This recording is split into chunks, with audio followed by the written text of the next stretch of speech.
ururka haweenka ee nagaad oo iyaguna saaka ku sugnaa xarunta baarlamaanka ee Soomaaliland waxa ay soo dhaweeyeen xeerkan ay saaka ansixiyeen xildhibaanada golaha wakiilada Soomaaliland xeerka kufsiga oo ay sheegeen in baahi weyn loo qabay xeerkani waxaana wareen halkaasi ka hadashay Ismaan Cabdisalaan Xasan gudoomiyaha ururka haweenka ee nagaad iyo Nafiisa Yuusuf Maxamed agaasimaha guud ee ururka haweenka ee nagaad iyo waliba Faysaa Cali oo iyadoo ah gudoomiyaha ururka kaambeenka Higsi iyo hoggaan oo dhammaantoodba u hambaliyay xildhibaanada golaha wakiilada Soomaaliland xeerkani ay saaka ansixiyeen waa kuwan ayagu arrimahaasi ka hadlaya maanta oo ay taariikhdu tahay 29 bishii 7 2018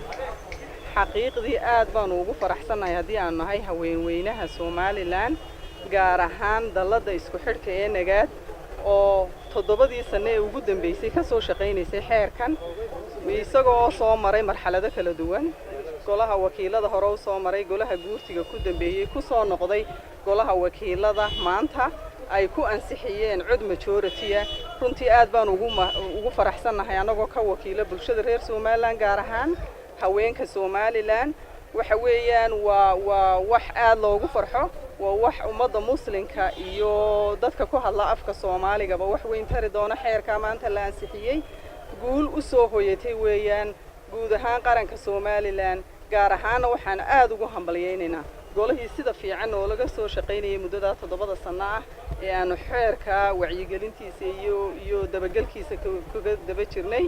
aad iyo aad baan u faraxsanahay runtii anagoo ka wakiila bulshada rayidka ah guul maxay u soo hoyatay haweenweynaha reer Soomaaliland arrin muddo dhan laga soo shaqeynayay kufsiga oo diinteena ka soo horjeeda dhaqanka islaam dhaqanka maxay hayday Soomaaliland iyo Soomaaliya oo dhanba ka soo horjeeda maanta haddii aqlabiyad lagu ansixiyay waa guul noo soo hoyatay haddaan nahay haweenweynaha reer Soomaaliland waxaan noo hadhsan inta kaga hadhimayna sidii uu hirgeli lahaa hirgelintiisii iyo fulintiisii ayaa hadhsan taasna waanu dabageli doonaa insha Allah biidnillaahi tacaala in meel walba la gaarsiiyo oo runtii maanta farxad aad iyo aad weyn bay noo tahay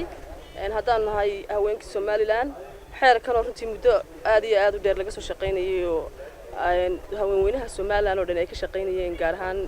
dalada isku xidhka haweenka ee Soomaaliland nagaad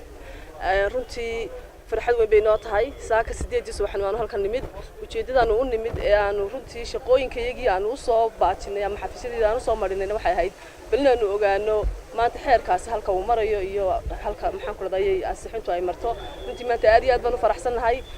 xeerar badan oo la ansixiyay baa jira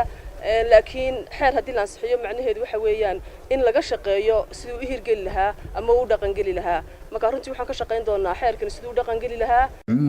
marcali ducaale Cumar Shabash telefishinka caalamiga ee bulsho magaalada